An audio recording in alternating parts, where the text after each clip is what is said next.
Evolution, a theory in crisis. So that's the third best piece of news I've ever heard, is that evolution is a theory in crisis.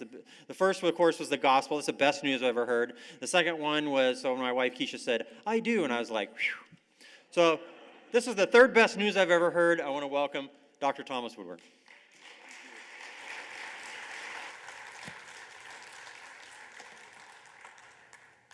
Now, I'm under pressure to begin with a little bit of a rap, but I will leave that to the Q&A. I'm still working on it, okay?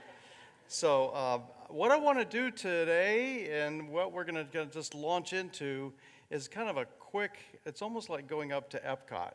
You know, when you go into one of those rides, it's educational, and you see an image of this and a moving animatronic sculpture of that. And so we're going to see a lot of images. We're going to try to just move quickly through some of these issues that come up when you talk about evolution. Evolution is like a no-brainer topic in apologetics. Why? Because it remains a barrier on that road to faith for many people. It was for me personally. When I found out that there were students studying Genesis, that didn't really ruffle my feathers as a freshman. It was first semester, 1968. And then when I found that this group, the Princeton Evangelical Fellowship, was presenting scientific evidence against evolution, I said, that's a bridge too far. That's crazy. And I know I confronted, in a nice, I hope a nice, gentlemanly way, the students. I wound up going to one of their meetings to meet and basically to try to refute the leader of the group. That was kind of, hubris 101, okay? And I actually wound up getting in a conversation, and that was the first time I heard a clear presentation of the good news of Christ, of the good news of the Messiah. So that's kind of maybe a second story I can come back to, but the idea that we have in the C.S. Lewis Society, again, is to engage those of non-faith and even anti-faith. Now, non-faith, some people have never really heard, but they've probably heard a caricature of the Christian faith, a weird, exaggerated, distorted picture. And what they want to hear, they need to hear is the truth. That's why I was explaining apologetics as explaining and then vindicating or defending the Christian faith. And I think we need to do sometimes more and a better job, do more of our work and do a better job at explaining. And then we have less of a job in the vindicating or defending. So, with that said, I want to just really quickly and make sure everything is working beautifully. Yeah, okay, it is. That's my favorite galaxy. I mean, second favorite. Milky Way is my favorite galaxy since that's where we are. Okay, it's kind of hard to take a picture of the Milky Way galaxy. Why is that? We're in it, that's right. So I can imagine like a mall picture, a diagram of the Milky Way, you are here. Wouldn't that be cool? I've actually seen some astronomers try to do that. And we're right between two arms. There's like a perfect positioning so that we actually have, it's like this, having the ultimate skybox up at Raymond James Stadium. So, but this is the Sombrero Galaxy. You like that? Good name, huh? It does look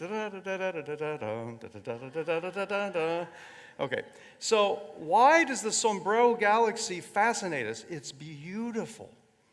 So there's a level at which the universe, from the large scale down to the tiniest scale, attracts our attention and looks gorgeous. I mean, I have several books that are just beautiful pictures, many of them in large pictures like this big, of galaxies, star clusters, nebula, planets. It's just awe-inspiring. And yet the physics behind the Sombrero Galaxy is amazing. The fine-tuning of the forces that enable that galaxy to hold together. And this is all since 1980. So I graduated in 72 from college, graduated, again, Darrell Bach and I had the privilege of attending with a bunch of other interesting people for 4 years, got the THM 79. A year, can't think of this, Darrell. A year after we graduated was the first paper on the fine-tuning of the universe. That's how recent it is. Well, it's ancient to us sometimes. But that's when the fine-tuning argument really began to roar to life. This is a new argument, and it has actually compelled many, even though some who hesitate to go with the critique of Darwin, Francis Collins himself, the head of the Human Genome Project, has endorsed strongly the argument from design of the whole universe. So, what about Scripture? Now, Scripture has a take on this, and of course we could go to Genesis. I like to go to Zechariah 12:1. Zechariah 12:1 is probably the most unsung creation summary in the whole Bible, at least the Old Testament. Okay, we could go to Romans 1:20, fantastic verse, we should all memorize that. But Zechariah 12, by the way, that's the cartwheel galaxy. I just thought I'd identify these little places as we go on our journey. Pretty well named, I'd say. So, the Lord is speaking, who stretches out the heavens, who lays the foundation of the earth, and who forms the spirit of man within him. And then he launches into this wonderful discourse, this prophecy, Zechariah 12, 13, 14. So the beginning of that discourse is marked with, this is who's speaking, guys. Notice that the stretching out of the galaxies and the universe is mentioned. That's very interesting because this is a phenomenon just discovered in the 20th century. Zechariah, written 480 BC. 3 times in Isaiah this is mentioned. So the Bible had it at least 25 to 2,800 years earlier, that is before science caught up and discovered the phenomenon of the stretching of the cosmos. So that's really interesting, but a lot of people say, I don't have any place for the Bible. Who cares about the Bible? Well, the Bible is what I love to teach along with science and apologetics and C.S. Lewis at Trinity College, but the Bible is one of 2 books that God has. It is the book of Scripture, the most important book, and then there's the book of nature. So what we're doing is we're taking that plunge into the book of nature to see if it really maybe does support design and casts a shadow, a doubt, even a crisis-sized doubt on Darwin's classic theory that we're taught in public schools. So I like to use the idea of a shock. So this is actually a C.S. Lewis responding to the BBC when they contacted him and said, would you come on the radio? That James Welch had read his book, Problem of Pain. He loved it. It just knocked him flat practically. And he said, I found my man. We wanted a lay person to come on the radio to talk about the Christian faith. So he said, would you come and talk about either a Christian perspective on literature or your faith? He said, I'm not interested in literature because he didn't want to really talk about modern literature, didn't think much of modern literature. But he said, I would love to talk about my faith. But this is what he said. What I mainly want to talk about is objective right and wrong. The moral argument brought up by Greg yesterday. We heard a fantastic summary of that. Lewis continues in this letter to James Welch. The first step is to create or recover a sense of guilt. Hence, if I give a series of talks, I should mention Christianity only at the end. And I'm snipping the key parts of the letter. Some title like The Art of Being Shocked or These Humans would suit me. Isn't that cool? I love that phrase, the art of being shocked. And I've actually developed a whole talk on this, going off in different directions, because Lewis recurrently, over again and again and again in his writings, would use phrases like stunned, startled, shocked. And it's interesting to see where he uses those phrases. And so I think we could actually, in a way, capture the rhetorical, the strategy, the wisdom of Lewis, and we can use it if we are interested in sharing, maybe awakening people to the fantastic evidence for a designed universe. And so I'd like to think of some of the shocks, not just in the evidence, but even people that are going public with their doubts. Yes, public with their doubts about Darwin, who are not Christians, who do not even believe in God. So let's go ahead and see if we can find some of these shocks. Here's a shock that I had when I was in 2006, 7, and 8, doing a lot of lecturing in Europe.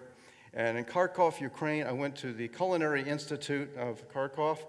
Actually, no, that's not the Culinary Institute. It's the first year medical class. But it looks like the Culinary Institute, okay? So I like to think of it as well-dressed, and I said, do you have to do this throughout? Dr. Gill, isn't that amazing? Did you have to dress that way in medical school? I didn't think so. So, and then I said to 2 of the people in the front row, can I take your picture? And they beamed their Ukrainian smile, and yes, we're happy to be in medical school. But as I spoke on the origin of life issue, guess what? We interposed about 10 minutes of this fantastic video called Unlocking the Mystery of Life. How many of you have seen Unlocking the Mystery of Life? Yes, a scattering. Is it great? It's fantastic. It's the whole beginning of the whole series by Illustra Media. If you want to become a $1, $5, $1,000 apologist, you've got to start somewhere, and you got to start with having read, or rather watched, Unlocking the Mystery of Life, The Privileged Planet, Darwin's Dilemma. These are fantastic films. And I know that I think Greg's table has been sharing some of these. We have some of them. So what I did is the Russian dub of that film was in our hands, so we put just the part where it goes into the nucleus and is showing all the molecular machinery. And then I got back up on the stage, and there was a shouting match. All of a sudden, the students were shouting, and the professor stood up, and she shouted back. I said, "What's going on?" to my translator. She says, "I think the students are objecting. They want to see the rest of the movie." So I said, "That's cool." And I said, "What is she saying?" She says, be calm. I'll show you the whole movie next week." So the entire first year medical class got to see the entire 1-hour documentary in Russian, Unlocking the Mystery of Life. I think that's cool. Yes, that's a work of a sovereign creator God. So I said, so I got it back there with my little DNA models and my protein strings and had a lot of fun, showing the difficulty of assembling even a single one of these molecules by random jostling and holding hands of the constituent building blocks. Just about a year later, I was able to, Bill Dembski couldn't fly to Rome, but there was a free ticket to Rome, so I said, how can I turn that down? To debate the president of the Italian Evolutionary Society. The place was Università La Sapienza. It's about 100,000 students, 1 mile north of the Colosseum. It's the oldest university in Italy. I was told that one of the reason it was a standing room only is that's the first time Darwin had been critiqued publicly in that university. So as I was debating, I think I have a little circle to go around. Boncinelli, you see him down? Does he have a happy, is he happy? Has he a happy smile?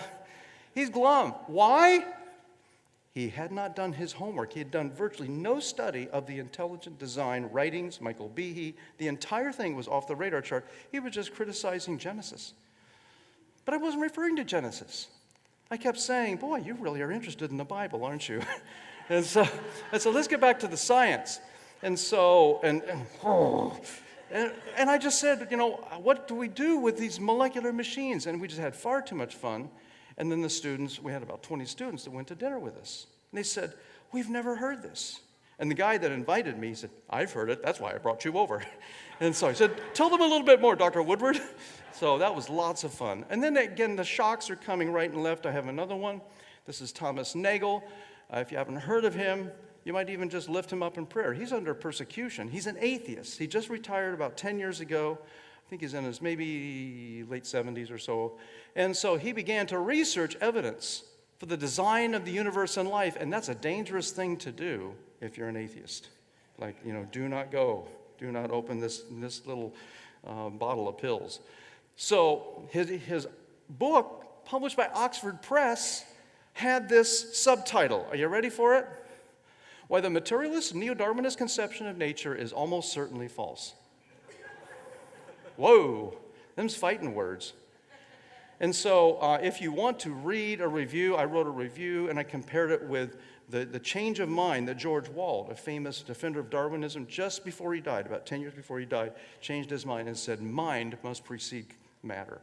Instead of matter first and then mind evolves. And both of these guys came to the similar thought. Now, Nagel is proposing a really weird thing, and if you want to just see on our website, I have my 5-page article or 5-page review, and with some footnotes, you'll see this guy is still an atheist. But on the cover of the American Standard magazine, the Weekly Standard, he is appearing there on the cover with his gray suit, flames licking up, and red-hooded atheist Ku Klux Klan members burning him at the stake. That was on the cover. And basically, Andrew Sullivan said, why is he being persecuted? Because he's questioned the central radical concept that governs this whole worldview. So we're living in amazing times. This is like a Gamaliel, if you will, like the book of Acts. And that's someone not on our side, but he speaks publicly in defense of Michael Behe and Stephen Meyer, right there in the opening chapter of his book. It's an astounding 129-page book. So shocks are happening around us, but what about in general, what are we looking at in terms of the shocks of the evidence? So we're going to focus for the next about 30 minutes or 25 minutes on evidence for design and evidence for notice the word no, step-by-step continuum of change. Darwin's idea is that you could ratchet up step by tiny step. Okay, so think of that little ratchet mechanism. If you have a a tire that blows out and you have to get your spare out and you're trying to crank the thing up, right? And if you look, the teeth are really tiny. You do each downstroke, it moves it up like just a hair. And that's the picture of Darwinian theory moving from one state of complexity to a higher state. Everybody got it. We've learned this in high school or college. And of course, many of us have come to question it. Not so much, I would say, I mean, there are biblical reasons for questioning it, but most overwhelmingly by the evidence, lacking for that continuum of change. This is a key idea we're going to come back to in a minute. But notice, it's not just a negative, evidence for design. That's what the intelligent design movement is not, as the press often says it, creationism masquerading as science. Have you ever heard that? Creationism in a cheap tuxedo. I should go to one of these, secondhand clothing stores and buy a cheap tuxedo and wear it up here. No, that's not what intelligent design is. Intelligent design is the study of patterns in nature that are best explained as a result of intelligent design. Is there evidence? Well, we believe in the universe, for starters, there is. So let's think again. Remember, we were talking about design patterns, so if you missed last night, you get to play the game. Are you ready? So, plausible or not? Remember plausible theory, that nature formed this or that, or not? All right, I think I have it ready to go. Man in the Mountain, it's in New Hampshire. Unfortunately, he suffered a little collapse around 2004, but this is what he looked like. And I think he's still on the New Hampshire plates, if I remember, kind of a memory. Okay, Man in the Mountain, if you looked up there at the cliff, it looks sort of like a head carved. There's a close-up. And it looks like, you can see the head and the chin and the nose and maybe an Adam's apple there. Okay, so could that have been formed by erosion? By the way, a clue, if you will, around the other side of the mountain and look straight on, it doesn't look like a face at all. Okay, plausible theory, formed by erosion of various layers or not? Plausible, right? Okay. Now, the idea that wind or water or all kinds of erosion activities form these formations in another state, plausible theory or not, formed by erosion? Not likely. Altogether, not. Okay. Why? Because of precise representation of a detailed pattern. If you think of those as three-dimensional pixels, there are hundreds, maybe thousands or tens of thousands of pixels to get just the shape right. Now, do you know who designed it? No. I mean, I have to go to my Google search, encyclopedia, look, oh, that's the guy, crazy guy, worked for 20 years up there in South Dakota. Okay, so you can recognize design without knowing the designer, but you can positively discern design. That is what intelligent design is about. Another example, okay? Plausible theory or not. This is where I was playing with trying to get into a canister, a big kind of glass jar mounted up and really pretty around Christmas time 3 years ago, and I was sneaking my hand in to try to sample some of the M&Ms before the grandkids arrived, and it spilled, okay? I couldn't get the lid off, it would sprang off, and M&Ms everywhere. So Normie said, "What's the sound?" So she comes in with her cell phone, click, catches me in the act. That pattern was formed by chance as the M&M spill. Plausible theory or not? Plausible, okay? And we looked closely in one corner of that spillage and we saw this. I think it looks like Bad Boy. Plausible theory or not? Not, okay. How do we know? We just discern it. And I don't know, there's maybe 60, 80, 150 M&Ms there. But of course, I arranged them for fun. She did it a little close up, and the rest is history. And lastly, I think that Reverend Herb Lang was outside walking toward his car the other day, and he looked down in the dirt, and there the water from Hurricane Hermine, as it came barreling through the area, had revealed that there is this little erosion pattern in the rock underneath the church. Oh, yeah. Actually, this is the erosion pattern above the church. Okay. Yes, that's actually a picture of the Budapest building known as the Hungarian Parliament building. Okay? And that's clearly a knot, right? Formed by erosion. And this is the plate that also is down beneath our feet here. Plausible theory or not, formed by erosion? Not. You recognize it as hieroglyphics. So I think we have our tune-up now. We're detecting design very well, and that's the concept. It's in the new book that just came out in July from Doug Axe. And I encourage you. We've sold out, I think, the 10 or so copies we had. You can get it for the same price at Amazon. So it's a fantastic read. It is revolutionary because it says even kids in elementary school have that design intuition. And he explains over and over and over in the book, very, very nicely explained, why Darwinian theory has no basis for wiping out or cutting off that intuition that you already have as a kid. And the end of the book is like a refrain, the children got it right. And I just love it. To think that all the children in this church and in every school around the world, without knowing it, are in effect scientists. They are doing common science. And so it's a day, a shocking in a way for me, day of revolutionary thinking. Now, if you look at the universe, even our own solar system, you see a pattern, do you not? This is what's called, and our Earth is, by the way, smack dab in the middle of it, the Goldilocks zone. Not too hot, not too cold, just right. You may have heard of the Goldilocks zone. That is what the astronomers call it. And as they look at other planets, there's, I think, over 2,000 of them that have been identified circling other stars. They are generally way away from the potential Goldilocks zone of those stars, those solar systems. Another example of design at the universal level, and that is gravity. Stars have to have gravity balanced with the electromagnetic force. How carefully? 1%, 10%? 1 in a million? No. 1 in 10 to the 40th. A number so big I had to do it cat-a-corner. Now that is remarkable. That's just the fine-tuned relationship between two factors. And if you go to the expansion rate of the whole universe, it's 1 at least in 10 to the 65th power, which is crazy. That's not my word. It's a word used by an astronomer. Let's roll the tape. And I think I may have given you the wrong, we're not doing the DNA, we're doing the Mark Davis. If you could roll that Mark Davis interview that I show to my Trinity class every year, so you get to enjoy this. And you may have to just touch on it with fine-tuning is a remarkable statement that the universe is on a knife edge. It has been around for a long enough time to make us really wonder about how one could have set up initial conditions to be so finely tuned. The expansion rate was enormously high in the early universe, and the energy of the expansion had to be in perfect balance with the energy of the gravitational attraction. The kinetic and potential energies were finely balanced to amazing precision, like, for example, 1 part in 10 to the 60. That is 1 with 60 zeros. So that's a level of precision that is crazy. Now you're talking about if it had been faster or slower, the expansion rate by that 1 part in 10 to the 60th power. The universe would be completely different. The universe today, the universe would either have ended many billions of years ago, because it would have collapsed back in on itself. It would have collapsed back in on itself. Yeah.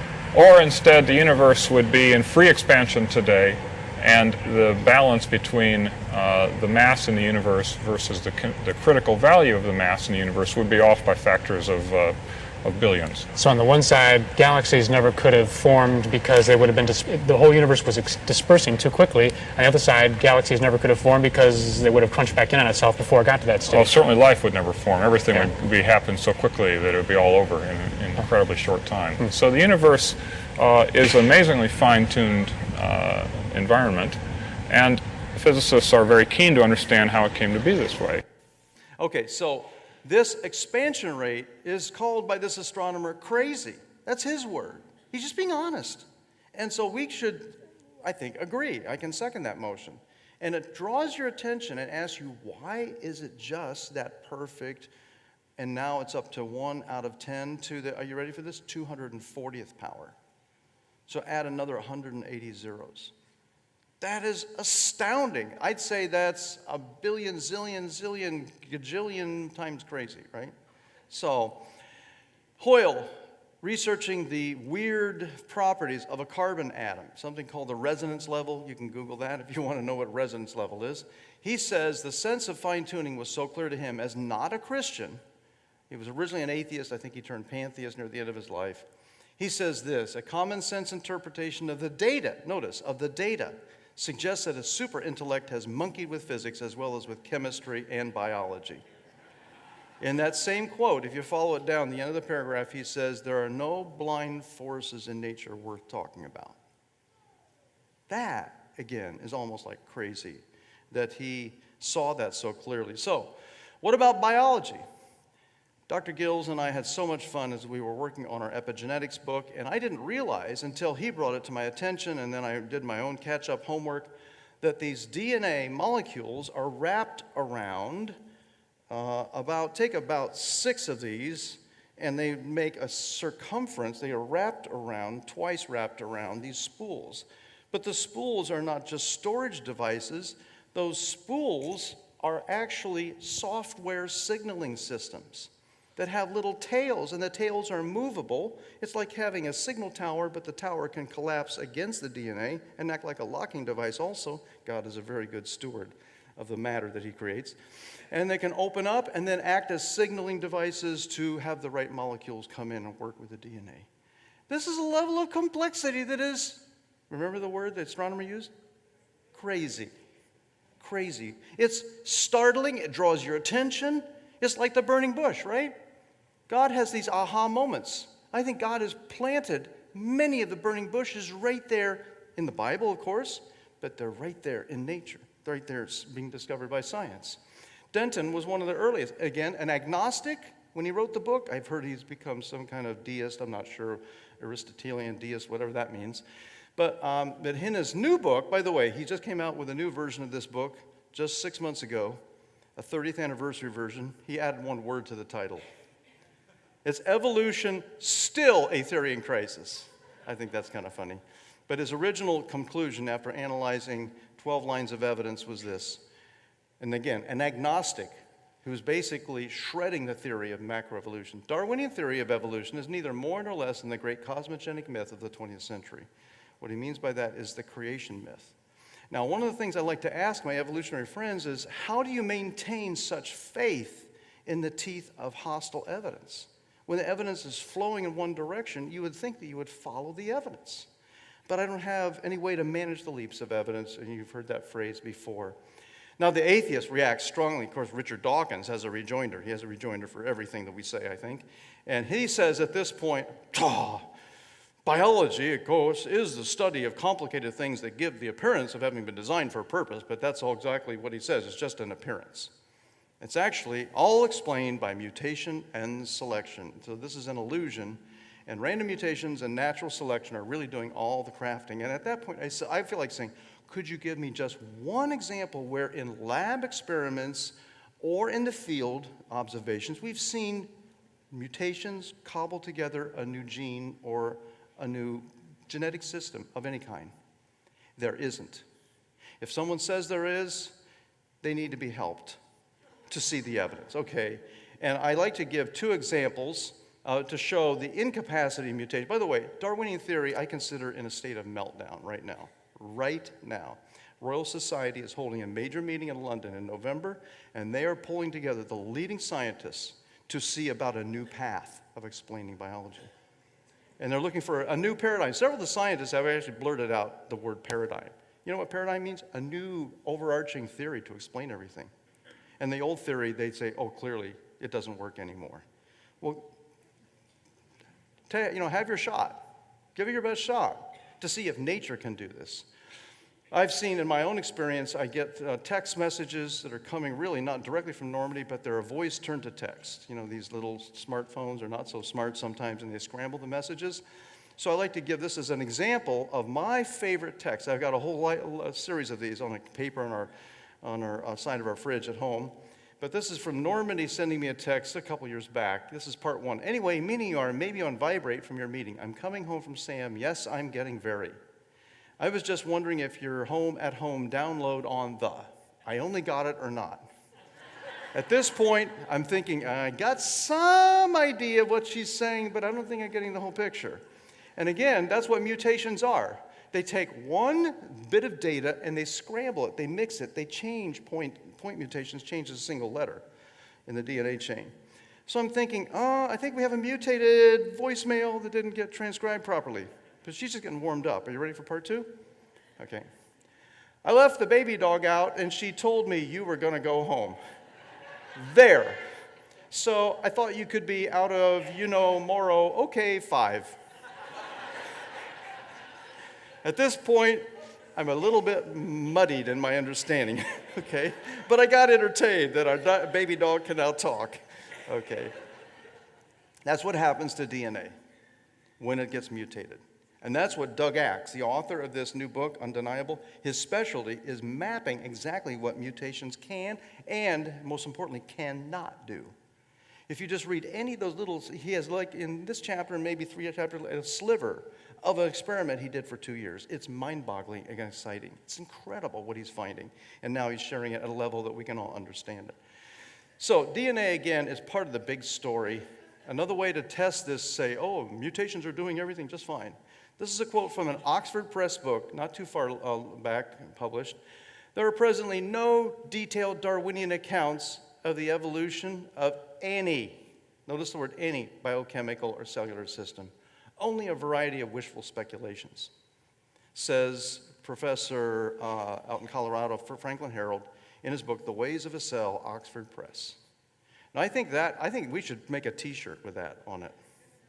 I don't know if we may get permission from, you might not want to give permission, but anyway.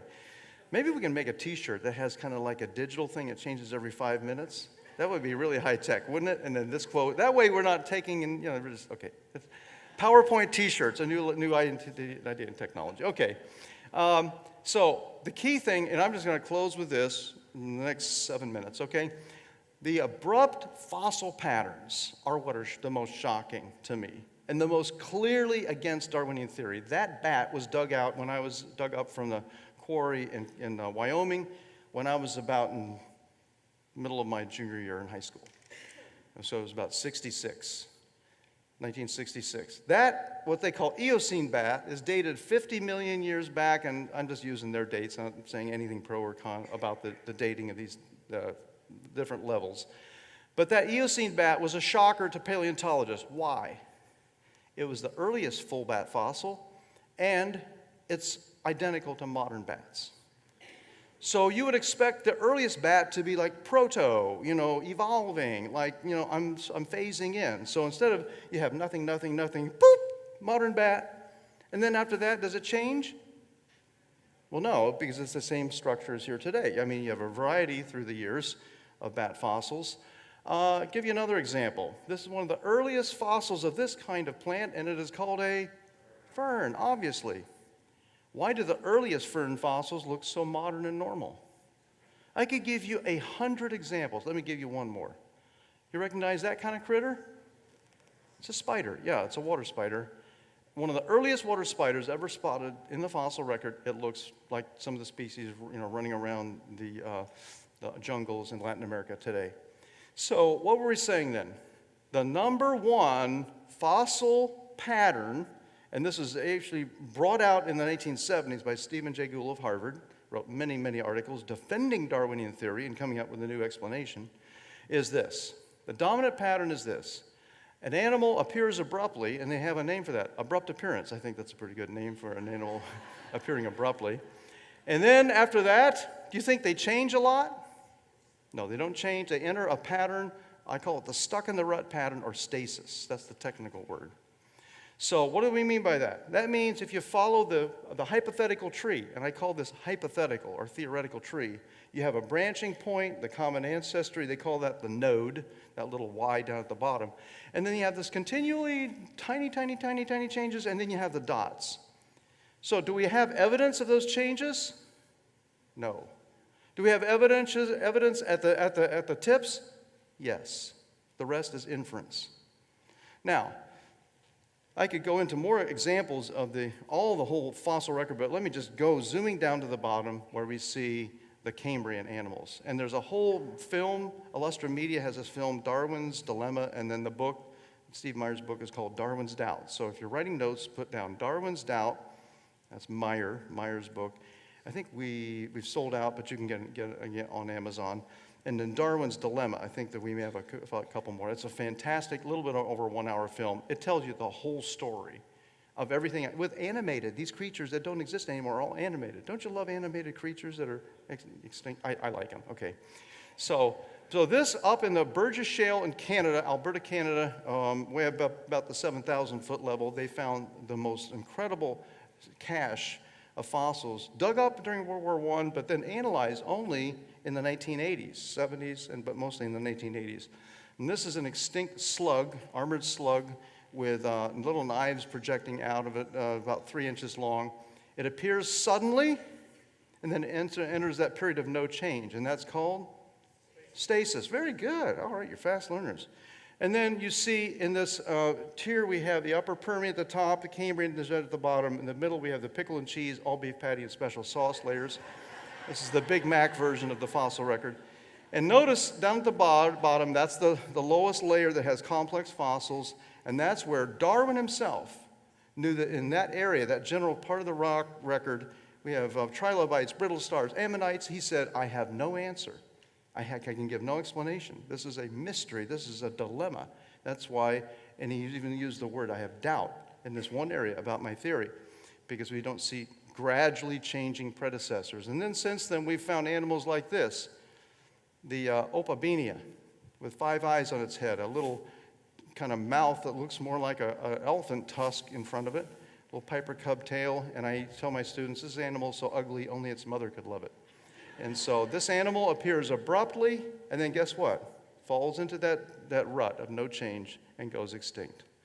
Why, if Darwinian theory is true, do we find this pattern everywhere, including Anomalocaris, this animal with 2 eyes, 2 grabber arms that look like they have a number of knife-like or actually fork-like appendages. It would grab that prey and pull it to the mouth on the underside and chomp away.